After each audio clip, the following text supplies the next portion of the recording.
To karon nga pagpamalandong ug pagkat-on sa pulong sa Dios nga atong nadungog, tuguti ko nga arita magsugod sa atong tubag sa Salmo. Kaya ang tubag nato sa Salmo maigsuon kung kainomdom mo, mao gyud ni ang iyahang tugon sa atong Ginoong Hesus ngadto sa iyang mga tinun-an, and particular sa napulog 11 ka o napulog usa nga tinun-an niya mao pud ni ang inuntang para nato pud ni ron, no? So atong balikon sige unsa ganito, ready nana ready go.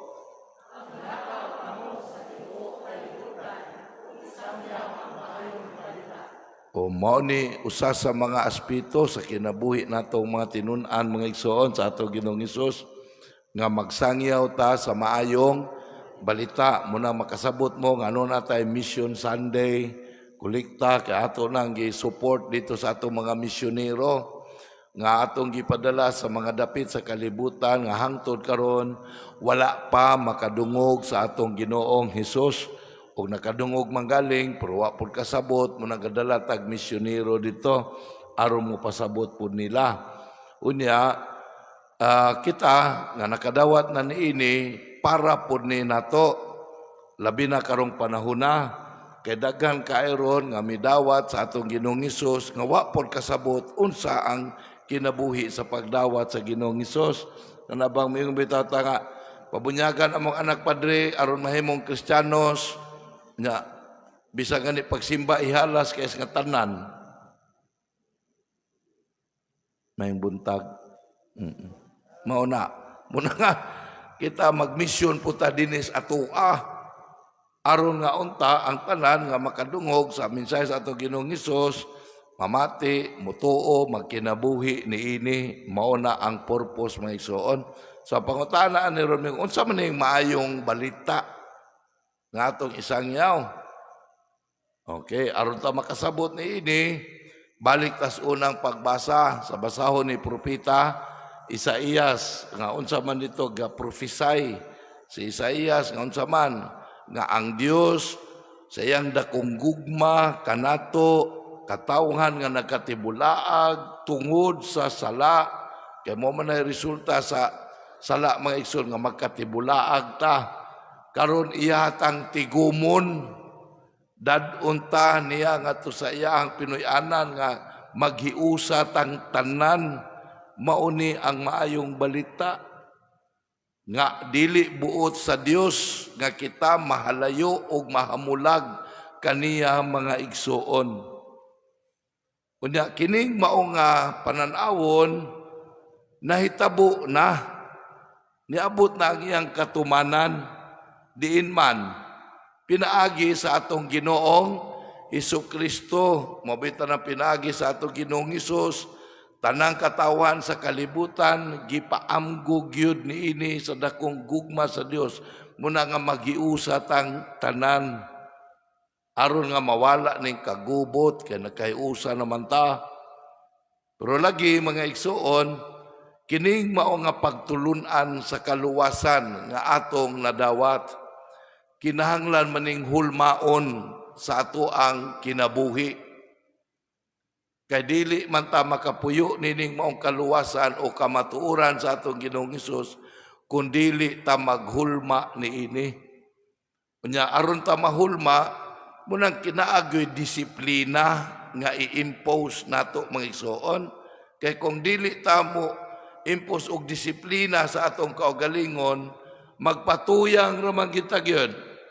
Nahinumduman nato nga kuan man ta napukan man ta sa kaaway sa Dios gani makita pa na rong panahon na nga ang pagtulunan sa kaaway sa Dios nga mao ang mga sayop bakak nga pagtulunan mo may gihimong insakto noon rong panahon na. Munay ko sa atong Ginoong Hesus kun ang kangit-ngit gani mo himuon atong kahayag pagkangiob gyud sa kalibutan. Muna nga kung magpadayon ta sa atong mga sayop nga gituhuan natong insakto may sonde gyud ta kapuyo sa mao nga kaluwasan. That is why it has to be formed in us. Hulmaon gyud ni dinhi nato. Ya mo na nga makasabot na ta kung hulmaon da ini mong kinabus kaluwasan nato Nga disiplinahon da ita. Mo na nga sa ikaduhang pagbasa mo gini gipahinumdum nato sa sulat ngadto sa taga Hebreo. No, klaro ka ito atong balikon ha. Ningon dinhi ay nalimot ba kamo sa makapadasig nga mga pulong nga gisulti sa Dios kaninyo ingon nga iyang mga anak. So nakadungog tag mga pulong nga makapadasig nato mao ni ang maayong balita gikan sa atong Ginoong Hesus. Pero lagi akong balikon mo nang hulmaon ni nato mo nang nipadayon ang sulat sa taga Hebreo nga dili tara maluya kun ugaling unsaon ganita latuson umanigi ingon dinhi latuson ba to kastigo dahil mga ison kastiguhon ta sa Dios dili ka ingong gikastigo ta kaya aron sakiton ta dili kastiguhon ta aron mahulma ta. Muna'y pagdisiplina mga igsoon, disiplinahon ta, kaya aron mahulma ta. Mabitang ningon ang sulat kato sa taga Hebreo, nga kikastigo ta sa Dios tungod sa iyang gugma. Nga naman, kadili sa buot nga, may salaag tapag, usab. Munang hulmaon ng maong kinaiya sa kinabuhi din nato may igsoon. Dili ba? Unsa may gipasunod sa atong Ginoong Hesus nga pagtulunan nato aron nga maatong kaluwasan sa gingon paghigugmaay kamo ingon nga ako nahigugma kaninyo kung maghigugmaay mo masayod ang kalibutan nga kamo akong mga tinun-an mao na nga kining kinaiya sa gugma mga igsoon hulmaon gyud ni nato. Munang ningon atong Ginoong Hesus pagpadayag sa inyong gugma pasaylua ang mga nakasala ninyo iampo ang nagsakit ninyo so walay kihaanay walay dinumtanay walay vengeance balos wala kung anong inuutang sa ring kabayaran dili na Kristiyanos walay dili na gugma. Diba? Ang Kristo man ang pagtulunan na. Aron pagpadayag sa inyong gugma, pag tinabangay mo, kung naay mo hulam ninyo, hala pahulama, nga ayaw na mo pagpaabot pang ilisan. Kaya kung magpaabot mong ilisan, negosyo na. Muna'y capitalism, obligation and contract. Pero dili, maghigugmaay ta. Kang Kristo na mga igsoon. Kisa mo kuha sa imong kamisin, ala ipapel pong kamisin dintro. Kay mo na ang paghigugmaay. Nya hulmaon ni nato mo nang disiplinahon ta. Nga sa ato pa, kung makigaway ta mo nang kanon ta, latuson ta kay pagpahinumdum balang banga dili na mo'y mao. Na, kadumdum ko ani mga igsoon, gagmay pa mi. Muhatag ko personal nako ni nga testimony no gagmay pa mi among balay mga igsoon as pulta mayor naagyoy kana bitang kos bayabas ba sanga nga gamay kada sulod gyud namo makita ko dayon kana kung di ko pwedeng di mo makitaan kay pagpahinumdum namon ang mga igsoon nga kun musupak kani mis balaod ani balaya kana mo gunay mahitabo na mo muhusgar gyud na siya. Nya kay kining bata ra magyud tagyud wa magutay buot ra magud lamang di malatusan gud tagyud. Day one time di ko kalimot ato gisugo ko palit betos tindahan. Unya kay nahibulong naman tong kasugo namo nga kuan nga wa dugay mag nauli. Kay nakakita magdula di nalimtan. Wala. Pag-apas dito sa tindahan, gauli, gatinikling. Kabalo mo gatinikling? O galukso-lukso ba? Kaya di makapiling magunagdalagan, kaya madugangan man. Munang, sige na kung lukso-lukso, tinikling hantun maabot sa balay. Pero amo ba ning gitanaw nga brutality, wala man? Because we were formed to become responsible. Naapoy usahay nga kining bata makalimot po ta kanang inig pangaon na ba pangaon full meal kami igagaw nako magkaon mi wa nagiganang mo kaon kay pagkaon mi kanang lami ang pagkaon baka nang talagsa na mo makaon kay makakaon na gali mi mo na gali na iandam kabalon may kunsay magsunod ani kabalon unsay magsunod ato des kwarto magdupa magluhod dayon samtang magluhod mi magdupa pangutan-on mi ngano mamong gipaluhod nga gipadupa. So gipaamgo mi unsay among kasaypanan, unsay among nabuhat. Is it wrong to be formed? Pero unsa may natabo rong panahon na mga ginikanan wa na maglisod nagdisiplina silang anak hadlok ng ikiha.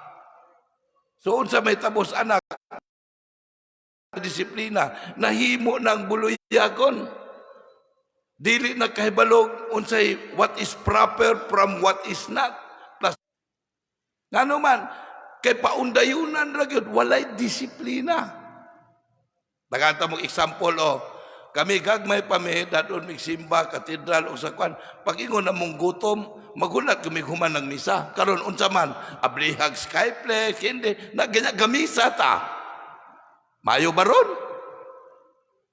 unsaon pagkasabot sa bata nga misa niyang giti atindiran unsaon pagkasabot sa bata pagporma sa iyang behavior nga mo behave siya ka this is a sacred celebration kay we look at discipline something negative mga igsoon. Dili. If to be disciplined aron ta mahulma, so be it. Mao nang gisgutan ta ni padayon pagod ang Hebreo.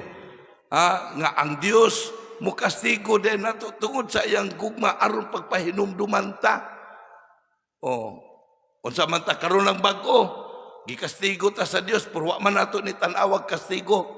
Kaya nga naman kay ga-analyze man tadayon ang sa inungdan. Kabalo mo kung saan kanang COVID-19, kastigo ba na to? Nga naman, kay diya sa COVID-19, gipahinumduman ta. Tanawa tunga pa'y COVID, daghang pamilya nga mga dysfunctional family. When I say dysfunctional, murag na ay pamilya. Kay mauli, murag na arantanan, pero unsa man ang relasyon. Presumptuous relationship mga igsoon. Mga ginikanan dili nakaangkon sa ilang anak. Mas may pa itong mga classmates kay makaangkon pa. Mas may pang mga silingan. Nga naman, kaway communication, klaro.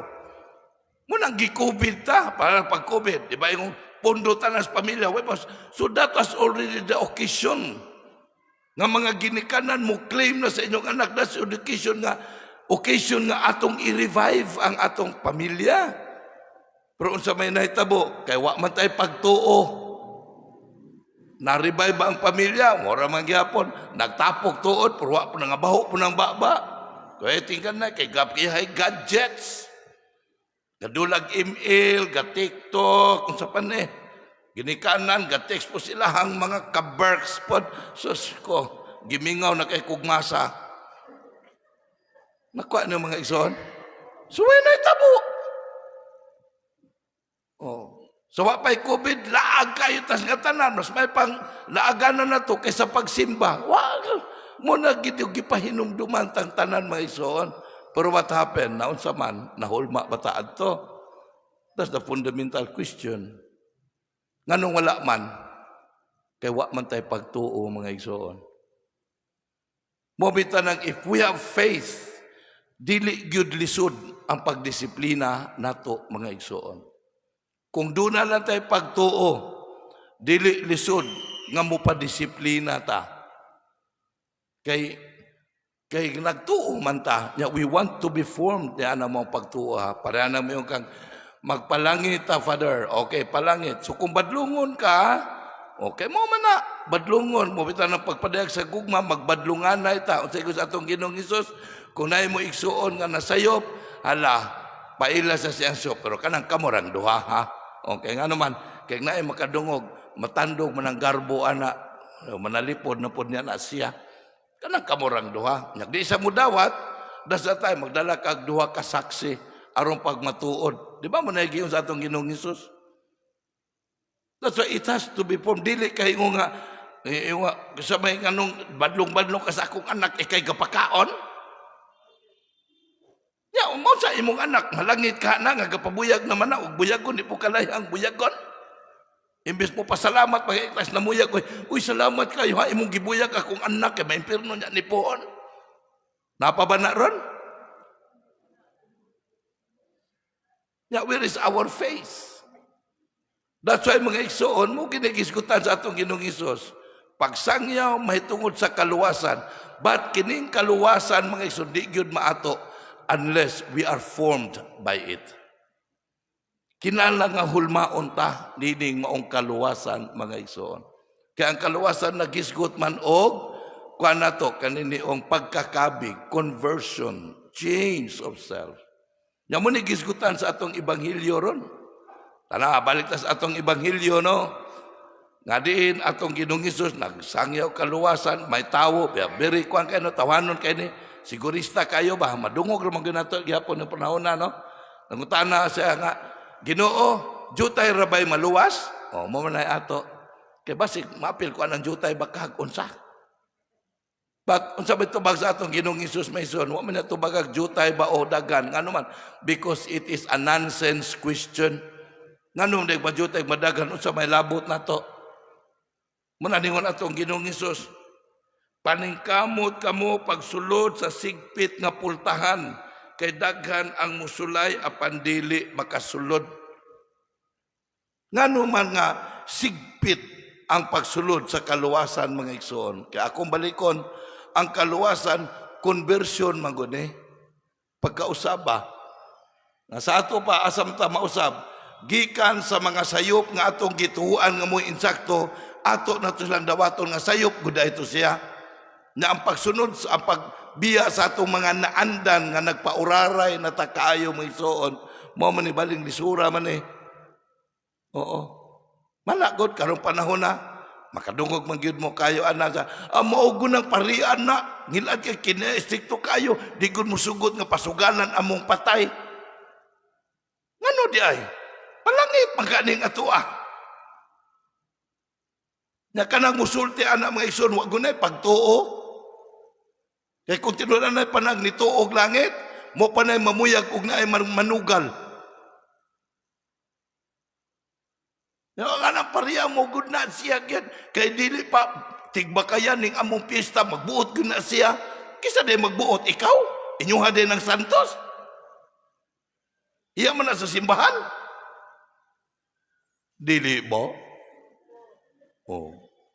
Muna mga igsoon, hulmaon gyud nato ni. Mabitaw na nga pag humagsulti sa atong Ginoong Hesus ani, mihatag siya nato og sugilanon sambingay nga dunay usa ka pangulos panimalay, iyang gisiradan na iyang balay, nya dito kas gawas nanuktok kay gusto kang musulod.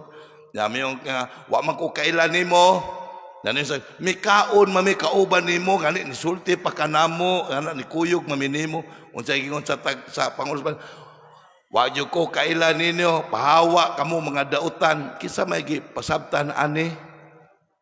Kita? Sige tagpamatis atong Ginoong Hesus, may kaon ta, may kuyog ta na, may kalawat ta niya, unya nausab ta. Sige ragyapog panawat o kwarta panahon sa eleksyon, sa kunsaon. Kay sigpit na ngaganghaan mga igsoon, kay naanad naman ta, gatuon naman ta insakto. Nga ang kultura sa sugal insakto.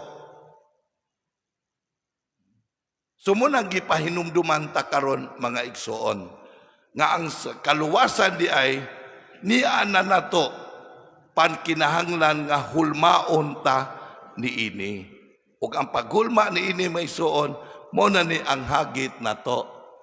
Tungod kay kinalang una mo amgo kita unsa maning atong naandan palangit banig di ba? Kung madili, hagit na for conversion, pagkakabig, change of image means change of lifestyle and kultura, mga igsoon. Munang manginaot kita nga niini nga ato nga pagkanunay nga pagsaulog santos nga misa sa paghandom nato sa ato Ginoong Hesus maigsoon sa atong panaw sa kinabuhi dili ta muhunong paglig-on sa atong pagtuo aron nga unta pinaagi ni pagtuuha mga igsoon magpadayon ta paghulba sa atong kinabuhi diha sa kaluwasan nga atong nadawat sa atong Ginoong Hesus aron paghinaot nga sa kinatumyan sa atong panaw maangkon unta nato ang gisaad nga kabilin nga Pinoy-anan ang langit sa kinabuhing dayon. Amen.